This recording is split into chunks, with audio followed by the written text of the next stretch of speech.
J'ai toujours été paralysée face à une personne en colère. Je restais figée, incapable de bouger. Mon cœur s'emballait et je sentais une chaleur monter à travers mon corps.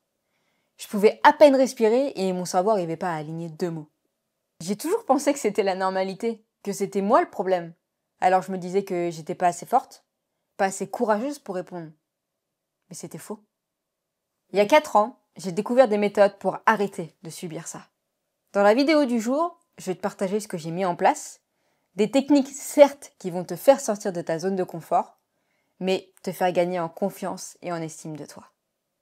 Quelque chose qui a totalement changé mon état d'esprit et qui a été une source de soulagement, c'est que j'ai compris que j'avais le choix. Soit d'affronter la situation en haussant le ton, comme on peut le faire souvent, soit de partir. Alors, j'ai choisi la deuxième option. Je me souviens encore de cette première fois où j'ai osé dire stop.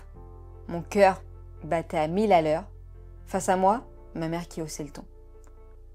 Donc là, je me suis dit, vas-y, t'as le droit de stopper cette conversation parce que tu veux pas discuter quand elle crie. J'ai pris une grande inspiration et j'ai dit avec un ton ferme, on va s'arrêter là parce que j'aime pas t'entendre crier. Je préfère qu'on en reparle quand on sera plus calme. Et puis je suis partie.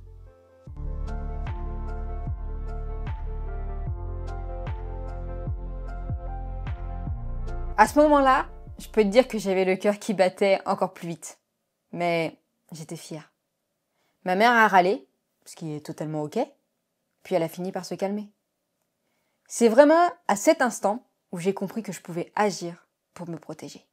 Il y a aussi eu ces moments où avant même que la discussion ne commence, je sentais déjà que ça allait déraper. Je sentais que la personne était tendue et moi, pas prête à discuter. Donc à ce moment-là, j'ai le droit de lui dire « Non, pas pour le moment ». Puis, revenir plus tard et lui proposer si on peut parler calmement. Par contre, si elle recommence à s'énerver, je préviens en disant « Si on peut pas parler calmement, je pars ». Juste ça, ça change tout. Mais surtout, j'ai eu une prise de conscience qui a eu un impact majeur sur mon état d'esprit. Me rendre compte que je n'étais pas responsable de l'état émotionnel de la personne. Ma responsabilité, c'est de me protéger. Si l'autre veut se mettre en colère ou est en colère, c'est ok, il a le droit. Par contre, j'ai aussi le droit de partir car je ne supporte pas ça. Ça ne veut pas dire que je fuis la discussion, au contraire. C'est justement pour revenir plus tard, plus calme, et parler de manière constructive.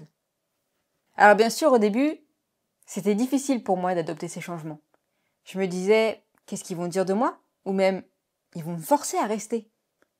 Mais j'ai compris que ces pensées étaient basées sur ma peur et qu'elles n'étaient pas réalistes. Comme je dis souvent, c'est normal d'avoir peur au début. La peur est là pour nous protéger. Mais on peut passer à travers cette peur. Avant, j'avais peur de parler. Je restais là, à encaisser, à serrer des dents en espérant que ça passe. Aujourd'hui, quand quelqu'un hausse le ton avec moi, je sais que j'ai le choix. Je peux poser mes limites calmement, dire stop sans culpabiliser. Mais le plus beau, c'est que ça a changé mes relations. Je subis plus la colère des autres. Je discute, je m'affirme et surtout je me respecte enfin. Pour finir, je dirais que le plus important, c'est de se donner la permission. De stopper une conversation qui ne nous convient pas, comme quand on se retrouve face à une personne en colère. Tout ça, c'est pour nous affirmer. C'est montrer à la personne justement comment nous parler. C'est nous respecter. Depuis que je pratique ces méthodes, j'ai pris confiance en moi et en estime de moi. Et en plus, je ressens beaucoup moins de stress car je m'écoute et j'ose fixer mes limites. Je voudrais juste préciser une chose. Parfois, crier c'est humain. On réagit sous le coup de l'émotion sans forcément réfléchir.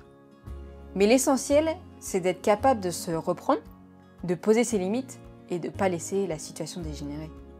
Si ce que je viens de te partager te parle, que tu souhaites en discuter ou simplement qu'on se rencontre pour papoter tranquillement, je te rassure, ça coûte rien, c'est juste un moment d'échange sans pression. Tu peux réserver ton appel, le lien est en description.